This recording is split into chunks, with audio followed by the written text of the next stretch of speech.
हरे कृष्णा। आज की इस वीडियो में हम आपको बताएंगे माघ मास की जया एकादशी 2026 का व्रत सही विधि से कैसे खोला जाए।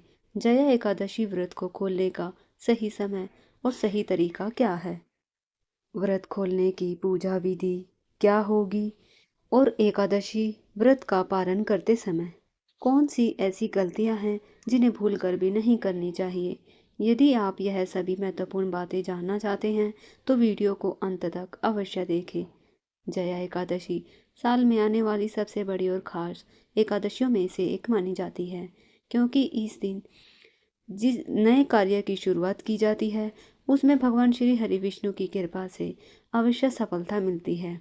जीवन के हर क्षेत्र में जय यानी सफलता का वरदान देने के कारण ही इस एकादशी का नाम जया एकादशी पड़ा है। इस एकादशी का व्रत करने से पूर्व जन्मों के पाप नष्ट हो जाते हैं, दरिद्रता, रोग और मानसिक कष्ट दूर होते हैं और भगवान विष्णु की विशेष कृपा प्राप्त होती है। साथ ही यह व्रत करने वाला व्यक्ति बैकुंठ को भी प्राप्त करता है। इस बार जया एकादशी का व्रत भक्तों द्वारा 29 जनवरी 2026 गुरुवार को रखा जाएगा। जया एकादशी का व्रत खोलने के लिए एकादशी तिथि का समाप्त होना आवश्यक है, जो इस बार 29 जनवरी को दोपहर 1:55 पर समाप्त हो रही है। लेकिन केवल तिथि समाप्त होने पर ही व्रत नहीं खोलना चाहिए, क्योंकि इसके बाद हरिवासर काल रहता है और हरिवासर में व्रत खोलने से एकादशी व्रत का संपूर्ण पुण्य नष्ट हो जाता है। इस बार हरिवासर काल 29 जनवरी 2026 गुरुवार को शाम 7:14 तक रहेगा। इसलिए इस समय से पहले अर्थात 29 जनवरी को शाम तक भी जया एकादशी का व्रत नहीं खोलना चाहिए।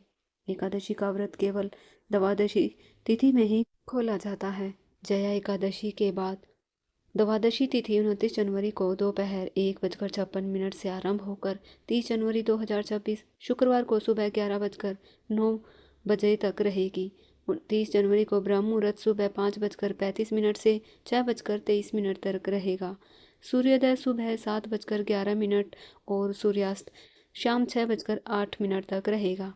इस दिन द्वादशी की तिथि प्रातःकालीन पूजा का शुभ मुहूर्त सुबह 5:51 से 7:10 तक, सायंकालीन पूजा का शुभ मुहूर्त शाम 5:18 से 5:56 तक रहेगा, जबकि राहु काल समय सुबह 10:30 से दोपहर 12 बजे तक रहेगा। इस अशुभ समय में न तो व्रत खोले न ही पारण की पूजा करें, अन्यथा व्रत निष्फल हो जाता है। इस बार जया एकादशी व्रत का शुभ पारण समय 30 जनवरी 2026 शुक्रवार को सुबह 7:10 से 9:20 के बीच रहेगा। इस निर्धारित शुभ मुहूर्त में पारण करने से भगवान श्री हरि विष्णु से व्रत का संपूर्ण फल प्राप्त होता है और माता लक्ष्मी की विशेष कृपा मिलती है। द्वादशी के दिन पारण करने से पहले यह ध्यान रखें कि द्वादशी तिथि प्रारंभ हो चुकी हो। यदि द्वादशी तिथि सूर्योदय से पहले समाप्त हो गई हो तो पारण सूर्योदय के बाद करें, क्योंकि द्वादशी तिथि के बाहर पारण करना पाप के समान माना गया है। एकादशी व्रत का पारण प्रातःकाल में ही करना उत्तम होता है। मध्याह्न या शाम के समय व्रत तोड़ने से बचना चाहिए। यदि किसी कारणवश प्रातःकाल में पारण न कर पाए तो मध्याह्न के बाद ही करें। एकादशी के अगले दिन प्रातः स्नान करके तुलसी महारानी को फूल अर्पित करें, उनकी आरती करें और 7 बार परिक्रमा करें।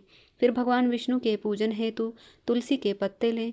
भगवान विष्णु को स्नान कराकर पीले वस्त्र धारण कराएं, पीले फूल और तुलसी पत्र अर्पित करें, आरती करें और व्रत के दौरान सभी भूल चूक के लिए भगवान से क्षमा याचना करें। इसके बाद ओम नमो भगवते वासुदेवाय मंत्र का जाप करें। भगवान विष्णु से व्रत स्वीकार करने की प्रार्थना करें। द्वादशी के दिन व्रत खोलने के लिए भगवान विष्णु को सात्विक भोजन का भोग लगाएं। मीठे या पीले चावल विशेष रूप से शुभ माने जाते हैं, क्योंकि एकादशी में चावल वर्जित होते हैं और द्वादशी को चावल खाकर ही व्रत खोलना शास्त्र सम्मत माना गया है। भोजन में शुद्ध देसी घी का प्रयोग करें। आंवला भी पारण में अत्यंत शुभ माना गया है, जिससे स्वास्थ्य, सौभाग्य और संतान सुख की प्राप्ति होती है। फल, मिठाई, दूध, दूध से बनी चीजें, सूखे मेवे और सेम की सब्जी भी पारण में ग्रहण की जा सकती है। अंत में भगवान को अर्पित तुलसी पत्र को जल के साथ ग्रहण कर व्रत खोलें। ऐसी ही और महत्वपूर्ण धार्मिक जानकारियों और व्रत कथाओं के लिए हमारे चैनल को अवश्य सब्सक्राइब करें।